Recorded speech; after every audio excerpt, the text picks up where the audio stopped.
Tommy, if you could start this slides, please.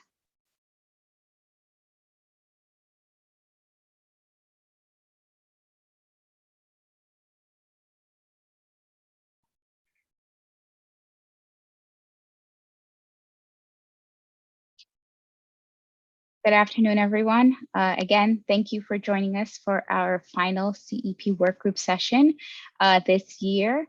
My name is Janelle Williams-Pagan. Looking forward to this session on increasing capacity and participation with CEP. Next slide, please. So we have a great agenda for you guys today. General welcome, our updates, federal and state, and some resources that we have to share. Our fantastic speaker, Maria Rangel and Maria Romero from Rialto Unified School District. Some Q&A. Well, actually, we have one additional speaker, Robin Hernandez will have a short section for us, Q&A, and then our final closing. So as always, we'll only be recording the presentation section. Our Q&A, we turn off the recording so you can ask and feel comfortable to ask whatever questions you want. If you have any tech concerns or issues, please reach out to Tommy either on the chat or reach out to one of us on chat as well. Next slide, please. Just highlighting our CEP work group, Daisy Munguia-Pinon, myself, Robin Hernandez, Tommy Lee, and Paige Kornacki, who is not here today, but you've seen her in the last couple of sessions, sharing some great summer resources, as well as providing federal updates as well. Now I will actually pass it on to Robin Hernandez as she has a few words. Thank you so much, Janelle. At this time, we would just like to take a moment to acknowledge both our outrage and how heartbroken we are by the tragic events that took place yesterday at Robb Elementary School in Uvalde, Texas. Before moving forward with our session, we would like to invite you all to please join us in a moment of silence for the 19 students and 2 adults that lost their lives yesterday. After which time we will share some space for anyone else who would like to share words. So please join us now for that moment of silence.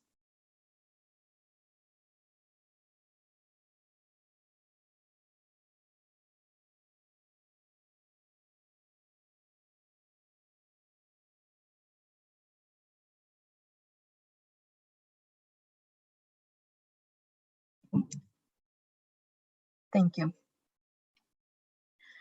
At this time, we would like to acknowledge how deeply personal we know this is for all of you working in schools. Really quick, your audio is going in and out. We're getting a few chats about your audio. They can't really. Okay. You're just coming in and out. I can hear you, but you're just coming in and out. Okay. Hold please. I'll put my headset on.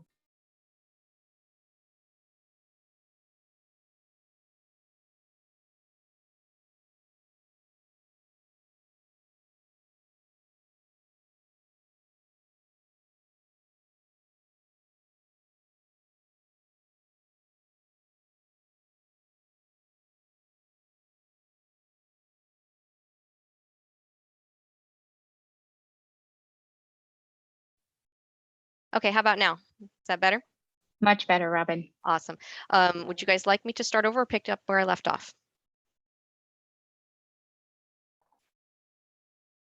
You could mid-section in terms of the condolences. Okay. At this time, I just wanted to say that we wanted to acknowledge how deeply personal we know these events are for all of you working in school nutrition. So we would like to hold some space for anyone who would like to share any thoughts at this time with the group, whether that's by coming off mute or adding to the chat. So please feel free to do so now.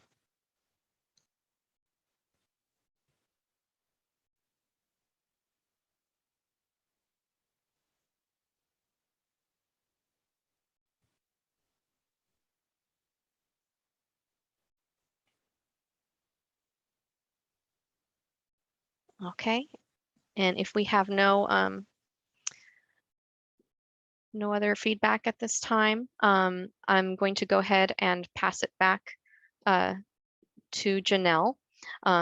Just once again, for those who are just joining or may not have heard from my audio, we just wanted to express our grief and sentiment for the heartbreaking events that took place yesterday. So thank you all for joining us in the moment of silence and for allowing us to share that space with you before we move forward. So with that, I'm going to pass it back to Janelle.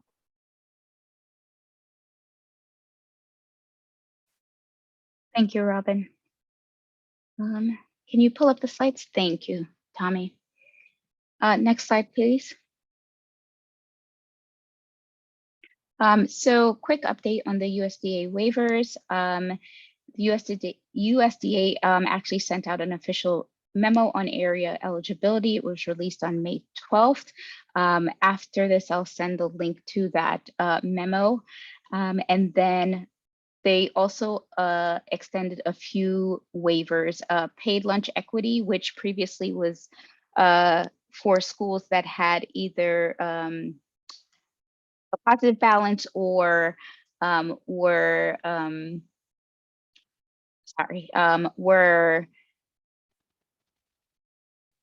had an breaking even. Sorry. So now it is extending to those that have a negative balance. I'm not sure if California will act on that particular waiver since we're going to universal meals, but worth mentioning. And then carryover eligibility, which is something that you can utilize for determination, direct certification, or if a student had a school meals application most recently, this allows you to carry over that eligibility for 30 days into the next school year. Again, not sure if California will utilize that since we are going into universal meals next year. Next slide, please.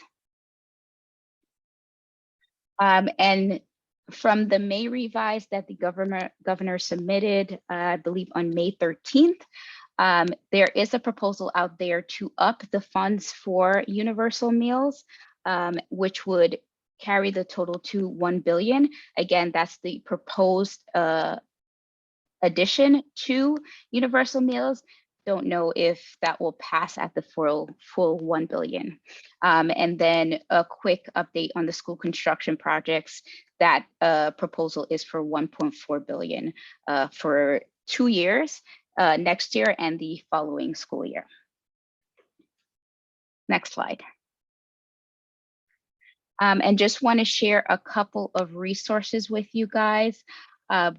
No Kid Hungry is doing a short informative video on CEP topics like maximizing ISPs. This is being led by Paige and our new CEP consultant, Sally Sparrow.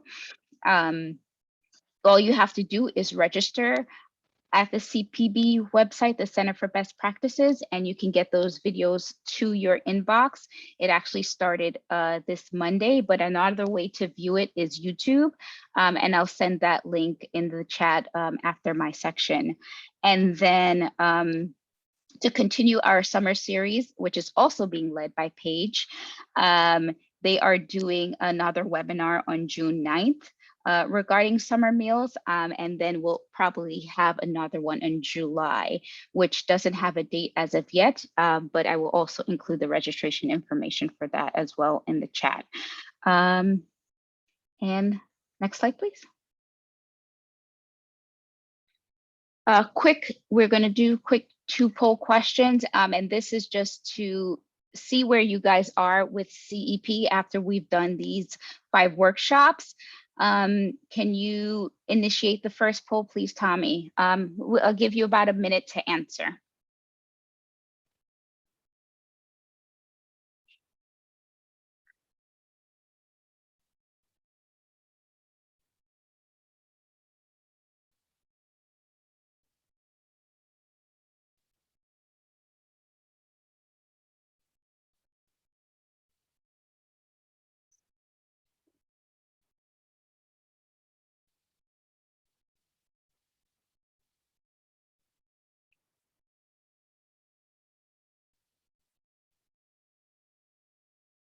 5 more seconds, Tommy, and then we'll go on to the next question.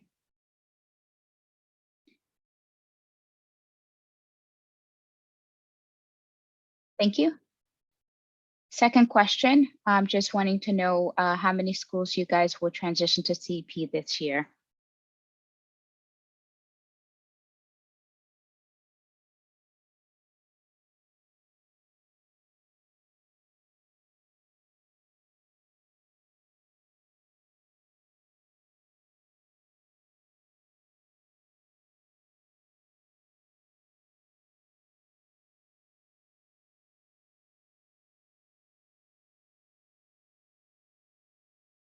Let's give 10 more seconds. The numbers are still changing.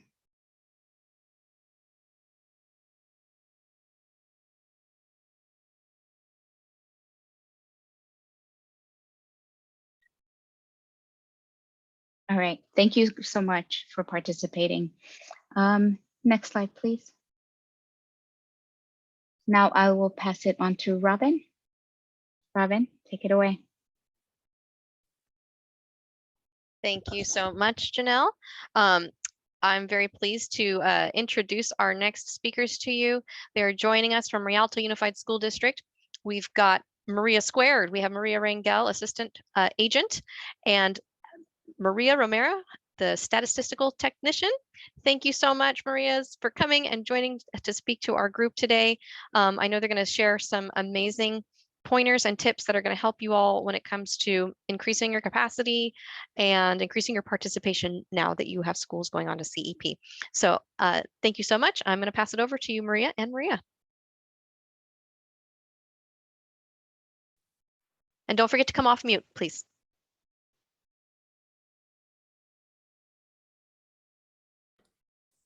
I am so sorry. Thank you for the invite. I am Maria Rangel. I'm the assistant agent, also known as assistant director for Rialto Unified School District, also known as the Rialto Village. And I am Maria Romero, the statistical technician here. And we are here to present to you this afternoon, and thank you for the invite. So we're going to speak a little about who we are. We are, as Maria mentioned, the Rialto Village. Our enrollment currently is 24,453 students. We have a total of 29 schools. We have the fresh fruit and vegetable program in 17 of our 19 elementary schools. We also have breakfast in the classroom in 21 of our schools. That is 19 of our elementary schools. Those are all our elementary schools. And we also have breakfast in the classroom in 2 of our high schools. We are currently a district-wide CEP. We started with CEP in the 2018-19 school year when we first based our first base year ISP, identified student percentage, was 57.56%. We did rebase for the 21-22 school year. We did go up to 61.4%. And our goal, as everyone knows, is to reach that 62.5% for ISP, which will give you 100% reimbursement. We are currently in the process of rebasing again, and we are really close to reaching our goal. So we're hoping, fingers crossed, that we get that 62.5 this time that we rebase. So I'll turn it back to Maria, who's going to give you a little more information. As you all know, we're all going to universal meals, and we have to prep for that. Most of our kids have been receiving free meals, and will continue receiving free meals at all your school sites. And oh, I'm sorry. And can we move to the next slide? No, that's fine. That's fine. That's fine. I'm sorry. Let me go back. We have to prep for our meals and prep for our kids that are going to be coming into the cafeterias. They're not all going to come at the same time. It's going to take some time before they get in there in order to get those students, especially for those of you who have not served breakfast. It's going to take time, and you need to advertise. How do you do that? You go through social media. You need to advertise through social media that you are now serving breakfast and lunch, and it's free for them. We do text messages one night before, inform them that the breakfast is free. We are now offering breakfast and lunch for your kiddos, and it's all free meals. Send letters and flyers to the household. Make classroom announcements. You could put signs and posters in front at all entrances of the school so they know where to go for breakfast, and let them know it's free. Come on in. This is what you have. To connect with parent groups, be part of the groups. That's one of the most important things, is to connect with the parents and their groups. I am part of PTA. I'm part of another parent group, and it's so important because if there's any issues, they'll come to you. They have more liberty of coming to you if there's an issue in the school. Why are the lights are long? Why is this not being served? How come we don't have this in the venue? And you could explain all that to them. You could even give them the information, the guidelines that you have to follow.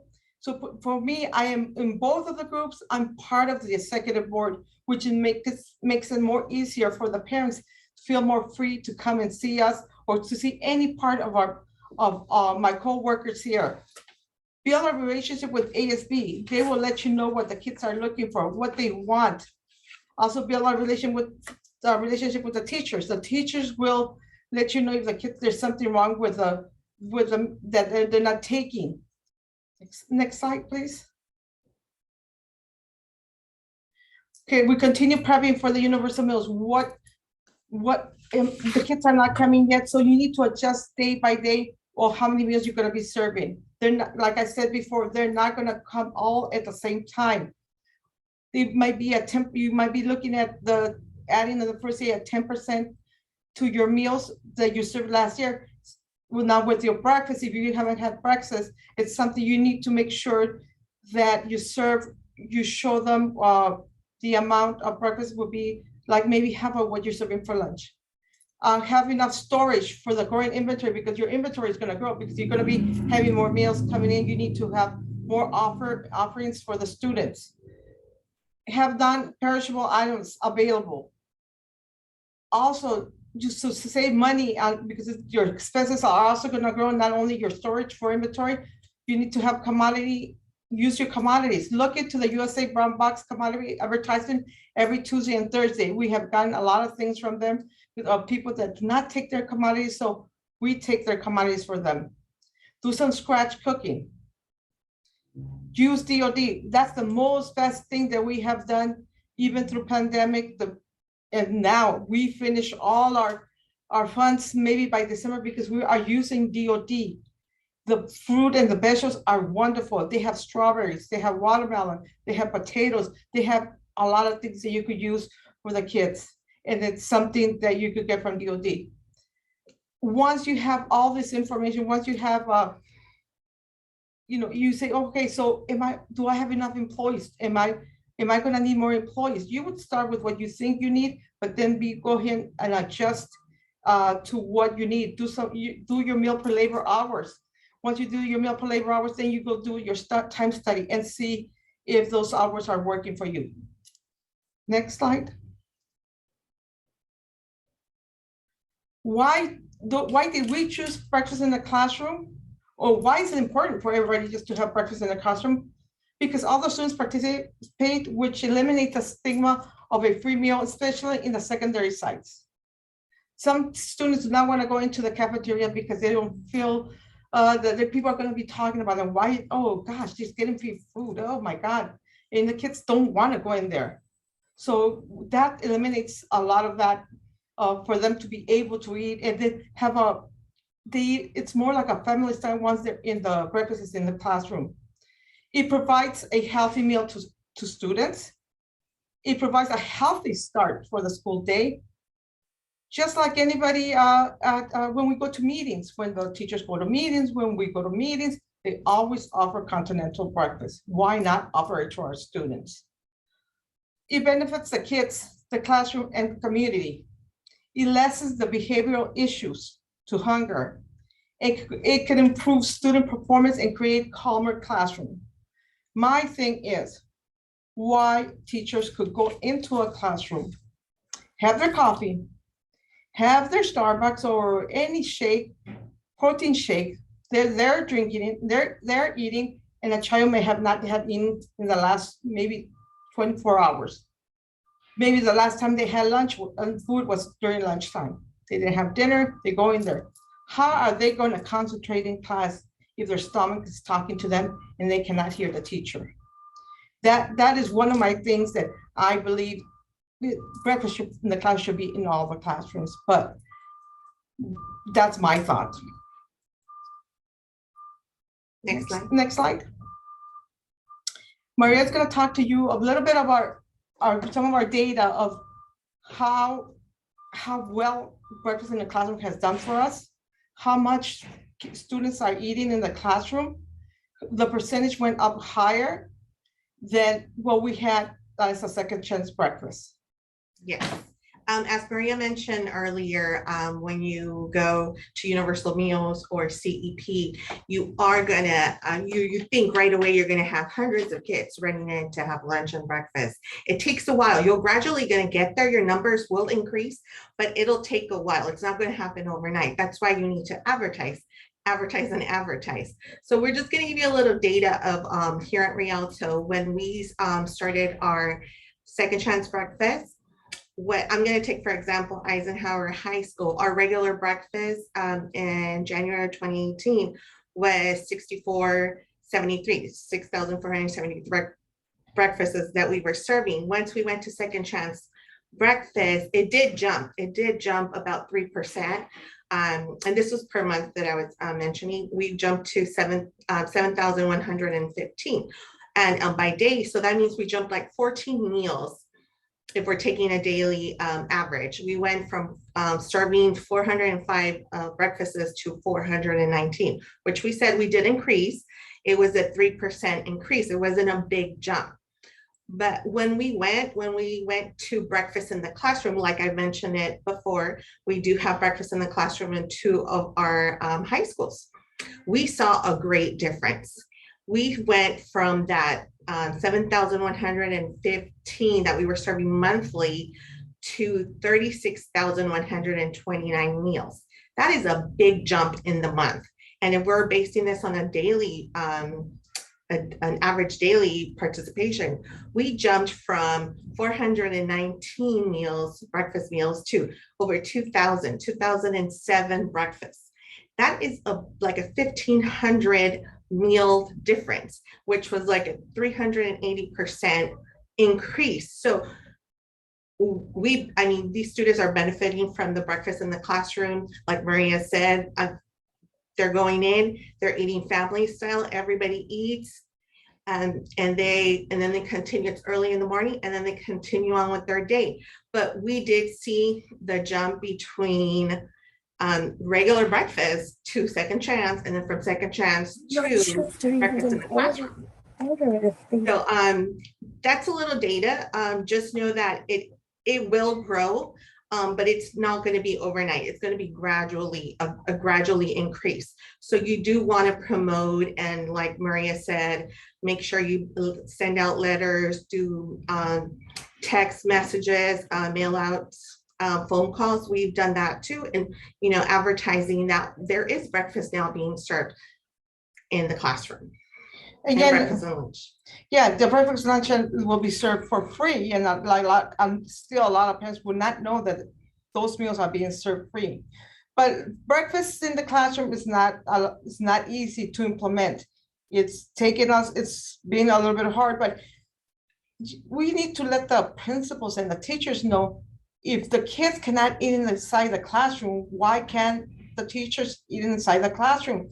Just think about those kids watching those teachers drink their coffee, their power drink or anything there, because they didn't have time. The children that are taken to school, sometimes it's not their fault because they didn't have breakfast.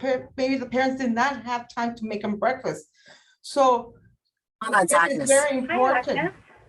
It's very important that they have breakfast in the morning, it just makes it easier. It makes them easier for them to learn instead of listening to their stomach or waiting for the lunchtime to come around. To us, it's very different. That's why we have implemented a lot of programs. Like we have the fresh fruit and vegetable program, which helps the kids during recess in the elementary schools. And they're loving it. They're loving trying different kind of fruits and vegetables that they have never, ever tried.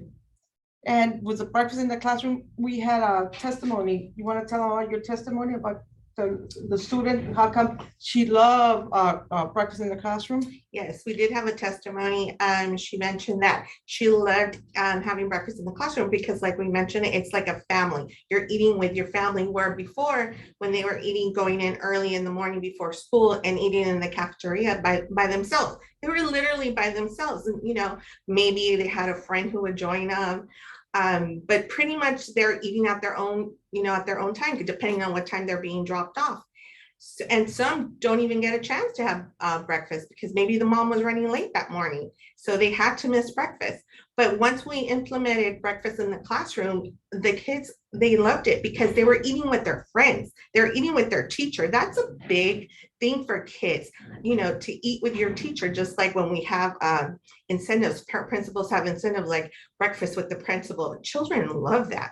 You know, they feel special because they're eating with the principal, just like when they're having breakfast in the classroom, they're eating with their teacher, with their friends. So it's like a family style breakfast, and children love it.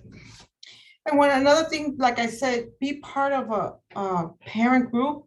It's important because I had a case, one of the cases that I could remember was one of the parents came to me and said, Maria, at this school, they're taking too long. The lines are too long. My son came and said, I didn't have time to eat. I checked my POS system. I looked at everything and all the information, and I got back to her and told her what time her child ate and how long it was the last child that, you know, had a lunch. So, and I explained to her at the beginning, there are going to be the long lines because the bell just rang. Everybody runs to the cafeteria. Once the line starts going, it goes by fast, especially because right now, since they have free meals, we're not taking any money. So the line goes really fast. They just need to make sure they stay in line and they continue, you know, and they go and get their lunch. There should not be a reason why they're not receiving any meals. The lines go by fast. Within 12 minutes, they're out with their food and they have enough time to have their lunch. So that's why, to me, it's important to belong to a parent group so they could go back and say, hey, this is what I found out, this is what I asked. And we also always open our cafeteria so they could go and see if they want to see how the meals are made or, you know, how the line is going and stuff like that. It just makes it easier for the parents. And, you know, if we tell them we're going to implement something, they're there to back us up and everything. But I think that's all we have for you, unless you have anything else. And here's just some information with the elementary schools. As you can see in our high schools, they take their breakfast. They come and pick up for the breakfast and they take it to the classroom. And we take them all our stuff, the cafeteria and other employees take the meals to the elementary schools into the classroom. But there's just some information of when we were serving breakfast after as a second chance breakfast. And as you can see, the cards, those are the cards that we take that the high schools take to their classrooms and to the elementary schools. Next slide. You have any questions? Maria will hold the questions and we'll quickly pivot since Robin will be actually doing a short presentation on some other CEP tricks and tips to increase capacity. And then we will get all the questions for your section and Robin's section, and then do about a 15-minute Q&A. Thank you so much, both Marias. Fantastic presentation, and thank you always for being here, you know, supporting us whenever we need a fantastic speaker. Appreciate all the information you guys have shared. And now let's pivot to Robin. Robin, let me know when you're ready. I'm ready. Thank you. All right. Thank you so much. I hope everybody can hear me now well with my headset. And thank you to the Marias for sharing the Rialto story. You guys are always making big moves over there, and it's working out for you with your participation increases. So thank you for sharing all of your strategies, especially for helping explain something I know some of our previous speakers have mentioned too, that our districts on the call who are going to CEP for the first time next year and still will be experiencing universal meals next year, to not expect a flood of students on the first day, that it does take some work. Even you would think that it would be common knowledge out there that the meals are free, but it's not. You're going to have to definitely do some work to get the word out to parents and the kids that all are welcome in the lines. So with that, there are several strategies that you can employ to help increase your participation, that you can do now that you are CEP. And it's not just because of universal meals, it's because you're CEP. A lot of these programs are easier for you to implement. So some of the things to think about are clicker or tally counting. I'll talk about that briefly. That's something that's available to CEP schools, not any of the other schools during this next coming year. Also thinking about cart service or increasing your points of service on campus. Again, something that may be made easier for CEP schools. Other programs such as grab and go meals. This can be your grab and go breakfast, grab and go lunch program, or a second chance breakfast program. Another thing to consider is looking at kind of catering, if you will, but you're doing your lunch meals, but doing special events on your campus. An example would be, if you have you could do special barbecue or maybe special pizza event, working with your student ASBs. Again, as Maria mentioned, you can coincide with their events to do some sort of special food event on campus, and it's something special and exciting for the kids. Another one, I know you all have been asked to provide breakfast during testing week. And you are going to be providing your breakfast all day, every day anyways, but if you wanted to advertise a special breakfast during testing week, then that's something you can also do. Let's go to the next slide, Tommy. So a little bit more about why all of those examples are possible, and that's really made simpler through the use of tally counts. This is something that the CDE does allow when you are on CEP. And the reason is because your counting and claiming of meals under CEP doesn't necessarily have to be divvied up and claimed by free, reduced, and paid status, as you would before when you were not on CEP. And just to be clear, those schools that are not CEP next year, even though they are receiving universal meals, they still have to claim the students at that school as free, reduced, or paid and collect meal applications and the whole 9 yards. So again, it's a big benefit going into universal meals next year for your CEP schools, because if you choose to employ a clicker or a tally system, programs like breakfast in the classroom or adding extra POSs on campus, you don't necessarily have to worry about having computer systems out there or doing pins. You can actually just have a staff member with a clicker, so long as you are making sure that you have reimbursable meals that are taken by the students and an integrity system in place. It's something that's absolutely allowable.